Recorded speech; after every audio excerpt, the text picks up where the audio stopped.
like faucet. Watch. Look at that. And what I love about it is there's no divider.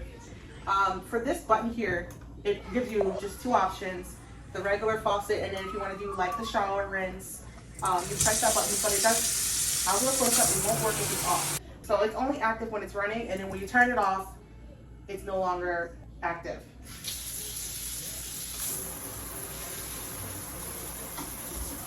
And then it's off. Now watch. So you're back to your basic sink. So that's cool. And then it comes with accessories, okay? I don't know what this is called. I should have did my research before I did the video. And it also comes with the second accessory, this beautiful little plate. This plate makes so much of a difference.